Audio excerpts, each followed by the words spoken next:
안녕하십니까. 신의균의 군사TV 디펜스 브리핑입니다. 자, 오늘도 아주 중요한 군사 무기 소식 전해드리겠습니다. 러시아가 이성을 상실해버렸나 봅니다. 아니면은 정말 이 미국을 아주 얕잡아 보든지 나토는 아주 우습게 보든지 또 한판 붙자라는 시그널인지 독일 외무장관을 드론으로 공격하는가 하면 그건 뭐 직접 공격해서 제거하려고 했죠. 그리고 영국 국방장관을 지대공 미사일로 격추하려는 정보가 있어서 영국에서 일정 급하게 변경을 했고, 이 폴란드 인근에서 계속 전자전 공격, 영국 국방장관 타고 있는 전용기를 향해서 통신 재민까지 해버리고 하더니 이번에는 미군기를 향해서 전자전 공격해서 격추시켜버렸다. 폴란드에서는 슛다운, 격추라고 보도를 했어요. 미국에서는 불시착이라고 톤다운을 했지만 미국이 이렇게 나오니까 러시아가 우습게 보는 거 아닌가라고 생각되는데 어떤 내용인지 보도록 하겠습니다. 5가지 단신 먼저 보겠습니다. 영국은 이 상륙함을 퇴역시키는데 이제 모든 상륙함이 퇴역해서 사상 첫 상륙작전 불능 상태가 되었다라는 소식에서부터 중국은 대드론 무기로, 즉 안티드론 무기로 러시아의 카모프 52 공격 헬기에 관심이 있다 라는 보도까지 보도록 하겠습니다. 첫 번째입니다. 영국이 두 척을 보유 중인 알비온급 상륙함을 모두 예비로 돌리기로 결정하면서 영국 해군이 창설 이래 처음으로 상륙작전 능력을 완전히 상실하게 됐다는 소식입니다. 영국은 두 척의 알비온급을 예비로 전환하고 정말 다급한 상황이 아니라면 복귀시키지 않겠다는 입장인데 사상 초유의 상륙함 부재 사태를 만든 알비온급의 퇴역 역시나 배경은 예산 부족이었습니다. 최근 우크라이나에서 다양한 유형의 드론과 로봇이 전장을 빠르게 장악하고 있는 가운데 해외 파병을 준비 중인 미육군 제82 공수사단도 시가전 지원을 위한 다목적 전투 로봇 R600 도입 평가를 진행 중이라는 소식입니다. 8륜형 차량인 R600은 센서와 기관총을 이용해 정찰과 화력 지원을 수행할 수도 있고 보병들의 군장을 대신 수송해주는 보급 지원 임무를 수행할 수도 있어 미래 미 육군의 시가전 수행 양상이 크게 달라질 것으로 보입니다. 우크라이나 전쟁이 교착 상태에 빠지면서 과거 제1차 세계대전 때 참호전에서 사용됐던 유형의 그런 무기들이 다시 등장하고 있습니다. 우크라이나가 참호 안에서 소총을 쏠 수 있는 잠만경 방식의 총기 거치대를 제작해 보급 중이라는 소식입니다. 입만 열면 거짓말이 자동으로 튀어나오는 러시아가 이번에는 패트리어트 미사일을 요격하는 데 성공했다고 주장하고 있습니다. 벨고로드 상공에서 러시아군 전투기로 날아들던 패트리어트 GMT 미사일을 야전 방공 시스템으로 격추했다는 주장인데 러시아 국방부 보도자료를 발표하기 전에 조금만 더 생각을 해야 할 것 같습니다. 우크라이나 전쟁에서 많은 수량이 격추돼 중국의 관심을 급격히 잃었던 카모프 52가 다시 중국의 관심을 받고 있다는 소식입니다. 중국이 대만과 미국의 자폭 드론 군집 공격 전술에 대응하기 위해 긴 항속거리와 장거리 무장 운용 능력을 갖춘 카모프 52에 다시 주목하고 있다고 랜드 연구소가 밝혔습니다. 네, 알비온급 상륙함, 92년, 93년 취역했던 상륙함인데 뭐 30년 넘었으니까 퇴역할 수도 있지 라고 생각할 수 있지만 뭐 상륙함은 40년, 50년 쓸 수 있죠. 왜냐하면 이게 뭐 전투함처럼 아주 험하게 굴린 건 아니니까. 그런데 왜 퇴역시키냐? 예산이 없답니다. 운용 예산이. 그래서 영국은 이제 이 해군, 해병대로 전 세계를 석권했던 군대가 영국 아닙니까? 그런데 이 해병대를 상륙시킬 수 있는 이런 능력이 이제 없다라는 건데 완전히 없냐? 뭐 그건 아니고 퀸 엘리자베스 상모에 일부 보병이 탑승할 수 있죠. 그걸 이제 급하면 활용한다라는 건데 소 잡는 칼로 닭 잡는 데 쓰겠다 이거 아닙니까? 항모 운영 한번 하려면 얼마나 많은 비용이 듭니까?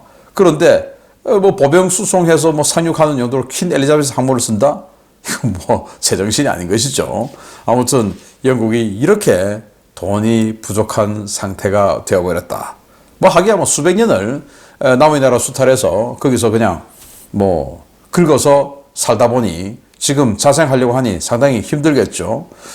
제가 그렇다고 해서 반영 이런 인사는 아닙니다만은 사실은 사실이니까 지금 전 세계에 있는 많은 불행들 그 원죄가 영국이 짊어지고 또 짊어 나가야 할 원죄들이 사실은 많죠. 이거 우리 짚을 건 짚어야 됩니다. 영국 참 불쌍하게 되었습니다. 자, 미국이 보병 전투 지원용 로봇, 전투 로봇이죠. 시범 도입을 하는데 82사단이 이 NTC 훈련장에서 이렇게 훈련을 하고 있어요. 미군이 해외 파병 나갈 때 파병 나가기 직전에 해외 현지 적응 훈련하는 곳이죠. 여기서 훈련하는데 여기 보면 이 8륜형 차륜형 장갑차 같은 차량이에요. 여기 뒤에 짐칸이 있어요. 짐칸에 이 보병분대의 군장을 실어주는 거죠. 보병분대 군장 뭐 수십 킬로짜리 짊어지고 전투하기 힘드니까 대신 짊어져주고 또 그리고 이제 여기 총기 또 센서 있어서 센서로 탐지하고 총기로 사격하고 자 이런 이 전투 임무도 하고 그리고 이제 수송 임무를 통해서 이 우리 예를 들어서 보병 한 개 분대에 펜저 파우스트 무거우니까 하나만 들어 라고 하는데 이제는 이런 게 있으면 탄 예비탄 뭐 한 4-5발 해. 그리고 야 뭐 AT4 무반동총 하나씩 또 더 해. 이렇게 이 보병 화력을 더욱더 다양하게 또는 이 지속성을 더욱 탄약이 많으면 지속성이 좋아지니까 지속성을 더 길게 해줄 수 있는 이런 수단이 되죠. 또 앞으로는 이 거의 모든 이 장비가 배터리로 구동을 하게 되는데 여기에 예비 배터리 뭐 이렇게 잔뜩 싣고 다닐 수도 있죠. 자, 이름으로써 이런 지원용도 하고 실제 직접 전투용으로도 하는데 문제는 이런 것들을 계획할 때 과연 지금의 상황 FPV 드론 아주 소형 싸구려 드론을 자폭 돌격하는 이 상태에서 ROC가 들어갔을까? 그건 아니라고 봅니다. 자, 그런데 최근에 제가 지난번에 알려드렸지만 우크라이나의 드론 그리고 러시아의 이 수송용 로봇 그냥 뭐 한 방에 격파해버렸지 않습니까? 우크라이나 자폭 드론이. 그래서 이 안티 드론 시스템을 여기에 탑재할 수밖에 없다. 드론 제모 뭐 이런 것들. 그래서 드론을 어떻게 극복할 것인가 하는 것이 여기에 또 추가로 들어가야 되겠다라는 생각이 드네요. 앞으로는 정말 드론과 로봇의 시대입니다.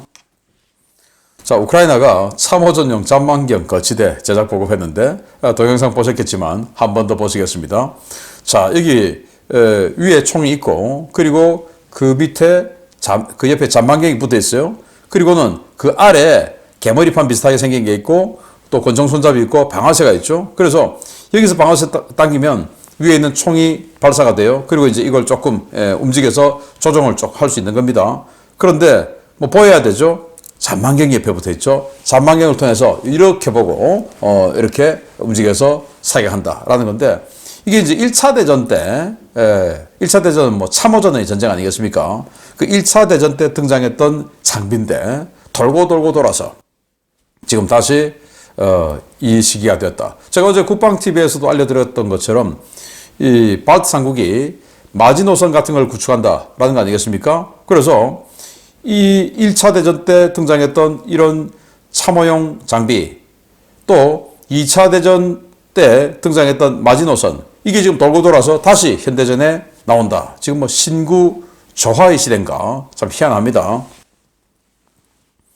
이거는 뭐 어떻게 거짓말해도 이런 거짓말 할 수 있는지 모르겠어요. 지금 벨고로드 지역에 자유 러시아 군단 등 들어가서 러시아를 계속 유린하고 있는데 지금 9일째 됐는데 아직도 지금 러시아가 이 자유 러시아 군단의 내습을 해결하지 못하고 있어요. 계속 치고 빠지고 하니까. 그래서 도저히 안 되겠다 해서 전투기들을 가지고 와서 폭격을 해서 이제 제가 했다. 워낙 치고 빠지고 하니까. 그러니까 전투기를 가지고 오니 우크라이나는 패트리어트 미사일도 가지고 와서 이 전투기를 요격해버리는 거죠. 그러니까 패트리어트 방공권 내 전투기가 들어갈 수 없는 거죠. 패트리어트가 이제 160km 날아가니까. 팩트죠. 그러면 이 160km 안쪽으로 전투기가 들어갈 수 없으면 이 자유 러시아 군단이 벨고로드에서 그 내부에서는 마음대로 움직일 수 있게 되는 거죠. 그런 상태에서 전투기가 들어오는데 이 러시아 이야기입니다. 전투기가 폭격하러 들어가는데 패트리어트 미사일이 날아왔어. 당연히 전투기 공격하는 어떤 그런 대공 미사일이니까 팩트 GMT 되겠죠. 그게 날아오는데 그걸 우리 야전 방공 시스템, 잘해봐야 판치르, 토르 이런 거 아니겠습니까? 이런 걸 가지고 요격했다. 제정신이 아닌 거예요. 판치르, 토르 같은 거 마하 2의 속도인데 이 팩2 마하 5입니다. 그리고 아주 작습니다. 이걸 마하 2짜리로 따라가면서 옆으로 측면에서 쳤다. 정말 거짓말을 해도 이런 거짓말 하면 아무도 믿지 않을 텐데 그래도 꿋꿋하게 계속 바보 같은 거짓말 하고 있는 러시아가 아닌가라고 생각이 들어요. 중국이 원래 이거 2021년 하반기에 살려고 했었습니다. 카모프 52. 그런데 몇 달 지나지 않아서 우크라이나 전쟁 터졌죠. 그러니까 러시아도 지금 남의 나라에 팔 거 없죠. 그런 상태에서 카모프 52가 전쟁 초기 중기에 판판이 떨어졌죠. 그래서 뭐야 이거 바보 아니야? 이제 이렇게 된 겁니다. 그래서 중국이 이 카모프 52에 큰일 날 뻔했다. 저거 샀으면 이라고 하던 차에 지금 대만, 미국이 군집 드론을 가지고 대만 해협을 방어한다든지 아니면 군집 드론을 가지고 대만 해협 건너편은 중국을 공격한다든지 이런 전술을 구성하고 있으니 그 군집 드론들을 공격할 수 있는 무기체가 필요하죠. 근데 중국에는 제텐이라고 하는 공격 헬기가 있는데 자기네들은 중국판 아파치라고 하는데 아파치보다는 덩치가 너무너무 작고 채공 시간도 너무너무 짧은 그런 거예요. 군집 드론 상대하려면 채공 시간이 어느 정도 돼줘야 되겠죠. 그래서 제텐 중국산 안 되는 겁니다. 그래서 채공 시간이 그래도 2시간은 넘게 채공할 수 있는 이 카모프 52 다시 해야 되겠다. 자, 이런 생각이 들어서 지금 관심을 보이고 있다라고 하는데 중국은 자기네들이 제텐을 중국판 아파치라고 하는데 이 아파치보다 훨씬 못한 이 카모프 52도 자기네들 것보다 훨씬 낫다라는 걸 인정을 하네요. 아이고 참 부끄럽습니다. 자, 완전히 이성을 상실한 러시아 소식 보겠습니다. 최근 영국 국방장관 전용기에 전자전 공격을 가했던 러시아가 이번에는 폴란드 영공위에 있는 미군 정찰기를 공격해 격추할 뻔했다는 소식입니다. 영국 국방장관 전용기 공격 때보다 더 강력한 수단이 동원되었는데 서방 세계를 향한 러시아의 도발 점점 그 수위가 높아지고 있습니다.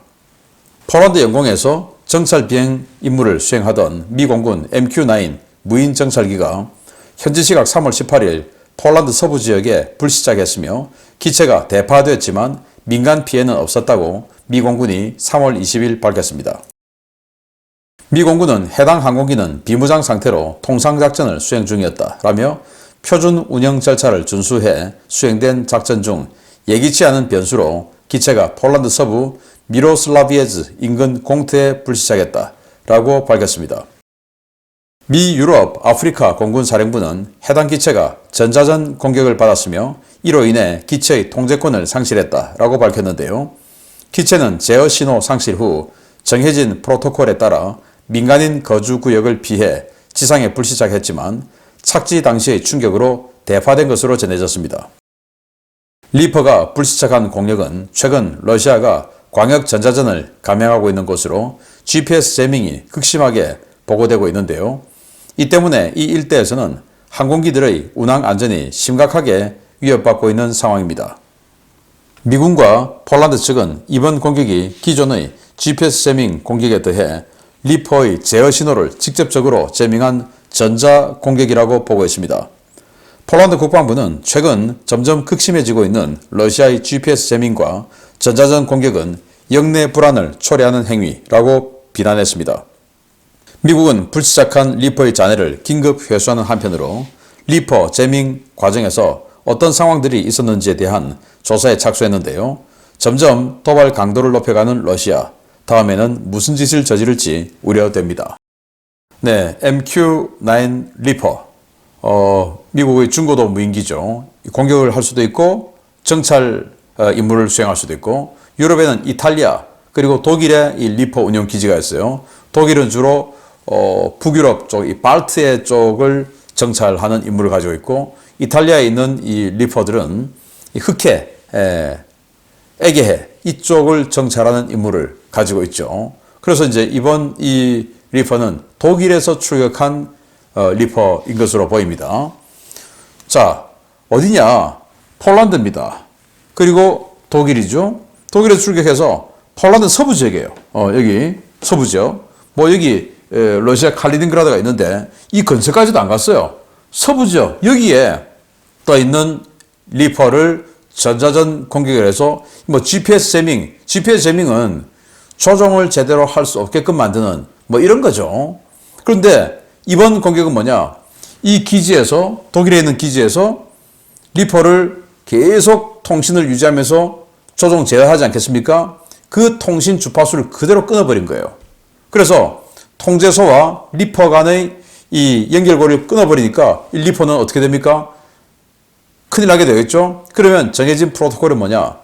통제소하고 교신이 끊어지고 통제 제어 상태가 끊어지게 되면 자동으로 정해진 좌표의 자기 기지, 모 기지로 돌아오든지 그게 너무 멀다라고 생각되면 인근에 정찰 장비가 다 있으니까 인근에 사람이 없는 민가가 없는 지역에 불시착하도록 입력이 되어 있는 겁니다. 그래서 기지가 너무 머니까 그냥 인근에 불시착한 거예요. 그런데 불시착이 공항이 아니니까 완전히 그냥 대파돼 버린 거죠. 그냥 박살나버린 겁니다. 그래서 폴란드 언론은 슛다운 됐다, 격추되었다 라고 주장을 했는데 미군은 이제 이 리퍼가 사람이 안 탔지만 실제 미 공군이 운용하는 장비인데 그것도 가격도 한두 푼도 아니고 수백억짜리인데 이게 격추가 되면 가만히 있어서는 안 되죠. 그래서 미국은 불시착했다. 그러면 왜 불시착했나? 러시아의 재민 공격으로 불시착했다. 그러면 이거는 불시착해서 파괴되었다. 이러면 격추 아닙니까?